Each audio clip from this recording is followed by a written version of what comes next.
हम इस समय बैठे हुए हैं बृजनंदन शर्मा के साथ। तमाम शिक्षक के जितने पद बिहार में थे शिक्षक संघों के, उनको इन्होंने सुशोभित किया और आज इनसे हम जानने आए हैं कि बिहार में जो शिक्षकों ने आंदोलन शुरू किया, स्थगित किया, जो वर्तमान में शिक्षक संघ के अध्यक्ष हैं शत्रुघ्न प्रसाद सिंह, उन्होंने स्थगित कर दिया। सरकार कुछ सुन नहीं रही है।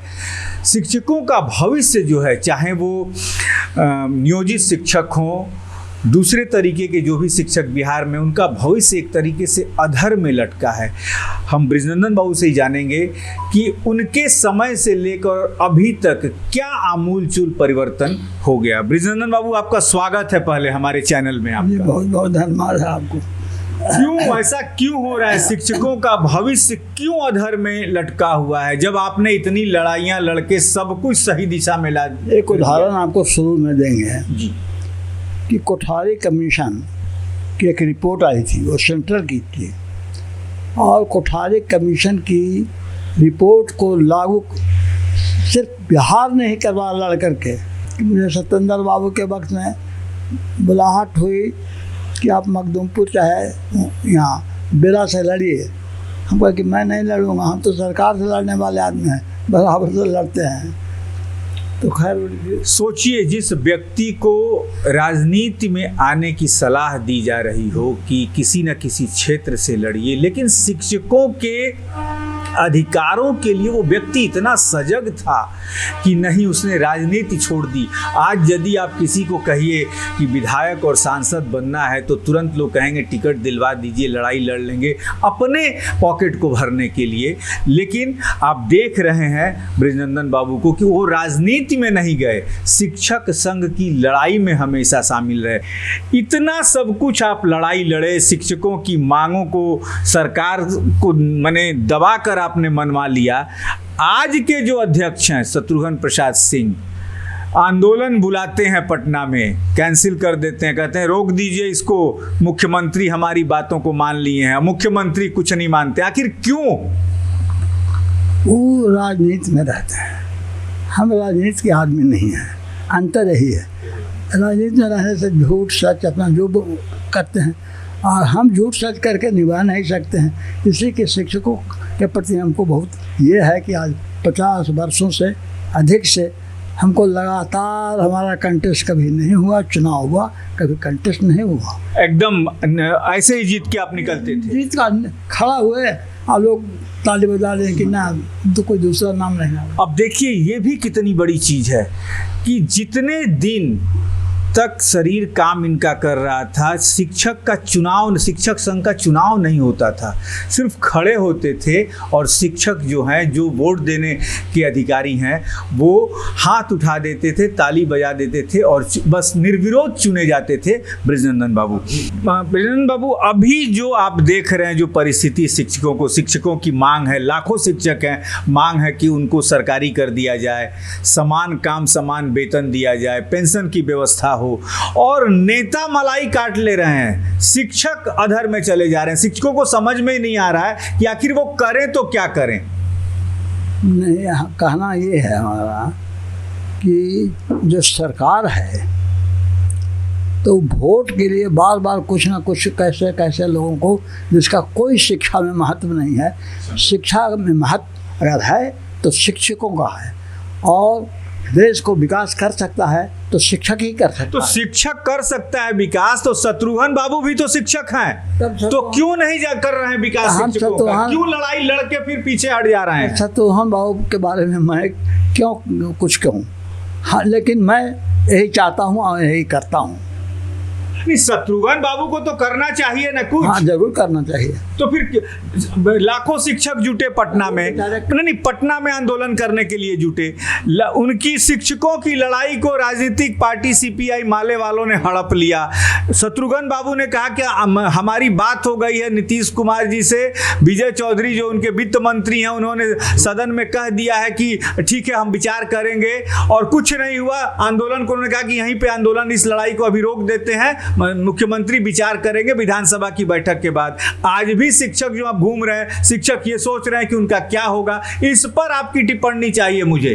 कि क्यों नहीं शत्रुघ्न बाबू इस लड़ाई को आगे ले जा रहे हैं, क्यों राजनीतिक रंग दे रहे हैं? हम तो कहते हैं कि उसमें समस्या जुड़ी हुई है हाई स्कूल और प्राइमरी स्कूल से भी, इसलिए दोनों को मिल करके कलेजा को साफ करके आना चाहिए और सरकार को दबाना चाहिए। डेमोक्रेटिक सरकार है, हम लड़ाई लड़ेंगे, हम बहुत बार जेल गए हैं। प्राथमिक शिक्षक के आप भी हैं, प्राइमरी शिक्षक जिसको कहा जाता है, वो माध्यमिक शिक्षक के हैं, तो आप दोनों क्यों नहीं बैठ रहे हैं? मैं तो बराबर आग्रह कहाँ उनके पीछे पीछे चलूँ। हमारा संगठन मजबूत है, संख्या अधिक है, उनको इस पर विचार करना चाहिए कि आपके संगठन में ठीक है 3.5 लाख से ज्यादा शिक्षक हैं, तो क्यों नहीं आप ही इस लड़ाई को लेकर मुख्यमंत्री के यहाँ पहुंच रहे हैं? लड़ाई छोड़िए शत्रुघ्न बाबू को। हाँ, हम लड़ेंगे ही। किसी को हम शत्रुघ्न बाबू फलाने बाबू पर हम नहीं चलते हैं। सारी लड़ाई कोठारी कमीशन लागू करवाया सभी के लिए, कॉलेज तक के। यह जो एज हमने बढ़वाया वो हाई स्कूल के लिए हाँ कराया, सब कुछ हमने किया है। उनका तो पीछे हुआ हाई स्कूल का उदाहरण दे करके। लेकिन जहां तक हम कवर कर रहे हैं एजुकेशन की इस खबर को, ये देख रहे हैं कि बिना आपके साथ गए हुए, बिना प्राथमिक शिक्षक संघ के, क्योंकि ये भी लड़ाई जो वो लड़े, बुलाए थे सबको गर्दनी बाग में धरना देने के लिए, तो सबसे ज्यादा प्राथमिक शिक्षक ही उपस्थित हुए। तो फिर ये जो लड़ाई है शत्रुघ्न जी क्यों नहीं समझ रहे हैं? वो लड़ाई पार्टी के हाथ में क्यों सौंप रहे हैं, या सीपीएम माले के हाथ में हो या दूसरे अन्य नेताओं के हाथ में क्यों सौंप रहे हैं? हमारा कहना है कि शिक्षक का यही होना चाहिए। हमको किसी पार्टी आप फर्ज लेकर के हम नहीं चलेंगे। पार्टी अपनी जगह पर है, जो ज़रूरत समझती है पार्टी कि हाँ ये हमको मदद करेंगे तो हम उसको शुभकामना करेंगे। आज भी शत्रुघ्न बाबू का एक बयान आया है कि नीतीश से बातचीत चल रही है, नीतीश पे हमको भरोसा है। क्या कहीं अपने सम्मान को जो माध्यमिक शिक्षक संघ है वो नीतीश कुमार के पास गिरवी रख रहा है क्या? अब इस पर हम नहीं कहते हैं क्या बात किए हैं और नहीं किए हैं, ये हम नहीं कह सकते। लेकिन अगर अनुकूल नहीं हुआ तो बिहार राज्य प्राथमिक शिक्षक संघ पुनः लड़ाई में उतरेगा। प्राथमिक शिक्षक के तो आप ही हैं जी, तो लेकिन तो नीतीश को तो ये करना चाहिए ना कि भाई ठीक है आप ही की बात मान लें। अगर नहीं मानते हैं तो फिर चुनाव आ रहा है, उसमें पता चलेगा। शत्रुघ्न बाबू को संदेश देना हो तो क्या दीजिएगा? देंगे कि बाबू एक साथ चलो और एक साथ लड़ो और एक साथ शिक्षकों के लिए और सारी मांगें करीब करीब सब एक है, तो एक साथ चल करके तब ज़्यादा हासिल करोगे। आपने अपनी इतनी उम्र बिताई है, आपको क्या लग रहा है, क्या नीतीश कुमार शिक्षकों का अधिकार देंगे? नहीं देंगे तो फिर हमारी लड़ाई जारी रहेगी और उसका नतीजा जो हो हम भोगने के लिए तैयार हैं। आप पटना से मान लीजिए पूरे बिहार के प्राथमिक शिक्षकों को क्या संदेश देंगे? संदेश देंगे कि आप संघर्ष के लिए तैयार रहें। देश के हित में बात, या देश के हित की बात है, उनके वेतन की बात नहीं है।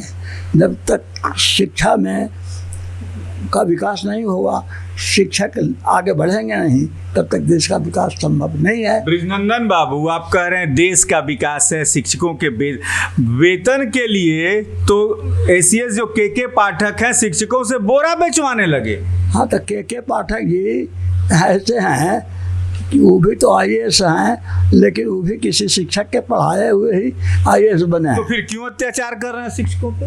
अब उनका स्वभाव बहुत लोग आए आईएएस, ऐसा तो नहीं लोग कोई लिया, एक आज भी नहीं आए हैं, बहुत लोग हमारे तो बहुत दिनों से हम। अच्छा ब्रिजनंदन बाबू, एक बात और कही जाती है, एक अंतिम सवाल जी।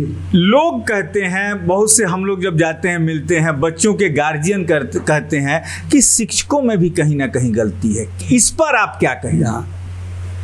जहाँ पर गलती है सज़ा मिलनी चाहिए और उनको निम्न दृष्टि से देखना चाहिए वैसे को, लेकिन सबसे ऊंचा स्थान शिक्षकों को मिलना चाहिए, तभी देश का विकास होगा, अन्यथा नहीं। जहाँ शिक्षकों की गलती हो उसे सजा मिलनी चाहिए, लेकिन शिक्षकों का यानी गुरु का स्थान सबसे ऊपर है, उसे उतना ही सम्मान भी मिलना चाहिए। तमाम बातें हमने बृजनंदन शर्मा जी से की, जो कि प्राथमिक शिक्षक संघ के अध्यक्ष हैं, अभी भी अध्यक्ष हैं, लेकिन इन्होंने ये कहा कि अब उम्र साथ नहीं दे रही, अब छोड़ना चाहता हूँ।